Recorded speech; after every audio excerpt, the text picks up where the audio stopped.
They're everywhere.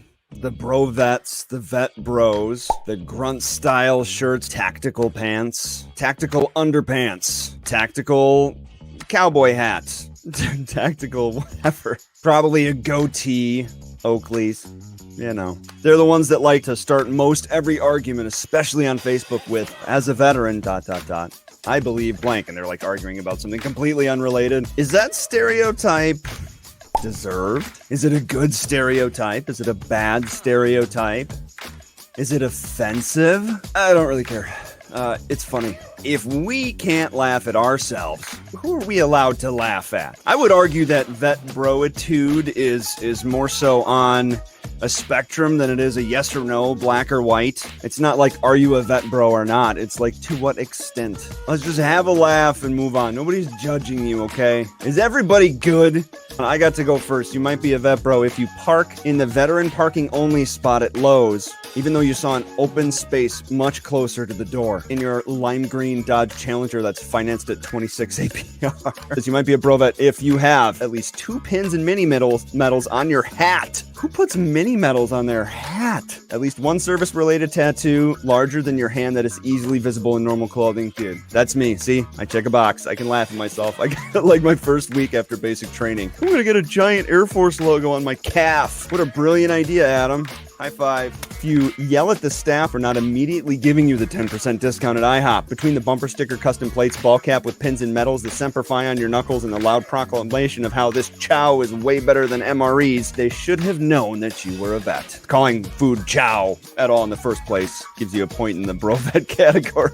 If you regularly tell people how to be a real man while saying, I could have been in insert special operations of choice if I wanted. I wasn't in special forces, but I worked with them all the time. You say that, you might be a bro vet. Bonus bro vet points if they're drinking a Monster Energy drink like it's 2008. If you're drinking a Rip It, or like the dollar store equivalent of the mini Rip It cans, that stuff's made out of, distilled from pure gasoline, I believe. Custom license plate with the cliche sayings like devil dog or hoo-ah on them. You know, a lot of people mentioned cars. Like, aside from what you're donning personally, what you're wearing, I think one of the easiest ways to distinguish yourself is with your vehicle. Your tactical backpack that you carry everywhere has extra Velcro sewn on for all 50 of your morale patches to be displayed at once. Maybe you shouldn't throw around a word like that in a public professional space that includes military spouses. Use of toxic stereotypes is more brovet than all the coyote tan accessories, grunt style tees, and beards combined.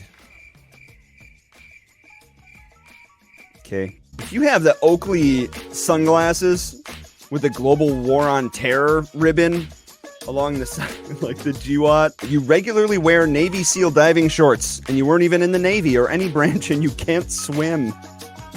I would be showing a lot of thigh, a lot of big pasty thigh in that. I wouldn't subject anybody to that, really. If you call any kind of exercising or going to the gym PT, or pretty much use acronyms for anything, you might be a bro vet. If you ask for military discounts at your local McDonald's, I don't think that makes you a bro vet. Getting in somebody's chili because they don't have a military discount, that is a bro vet move. You're not going to give me 15 cents off of my coffee? Do you really care about my service? Lame. Bro vet.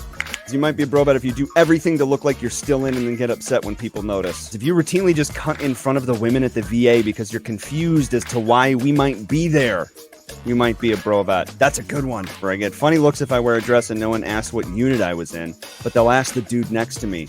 I never thought about that before. You're the person telling other people online and in person that your very narrow definition of just about anything is the only way to believe things. Be a man or be an American. If you think you have a monopoly on what patriotism is because you served, you might be a bro vet. Zach says you own a Traeger pellet grill and or a Yeti cooler. I'm like an aspiring vet bro, if that's true. If you challenge others parked in the veteran parking at Lowe's, what are you doing parked there?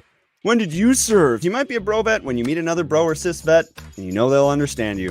And you can speak pretty much entirely in acronyms. Now, I would be remiss if I did not mention the other side of this coin, because there are some things that are toxic about this community that would lead somebody to say, oh, basic vet, bro vet, roll their eyes, think negatively about our whole community. And it makes everybody look bad. Playing the who is more of a veteran game. You were in the National Guard. I was active duty. I'm more of a vet than you. Oh, you were active duty and served stateside? Well, I deployed. Oh, you were deployed but didn't see combat? I deployed. I'm a combat veteran. If you have that hierarchy in your brain, that stuff drives me nuts.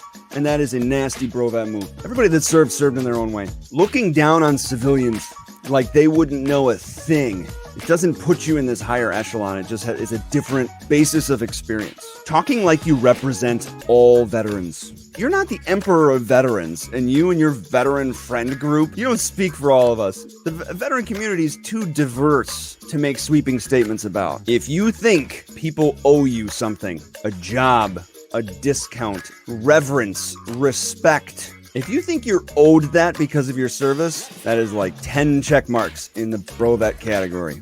The veteran community, they're my people. But when you love something enough, you're honest with it. I have stuff to work on. We as a community have stuff to work on. I think you're awesome, but I think we need to self-reflect objectively and improve together.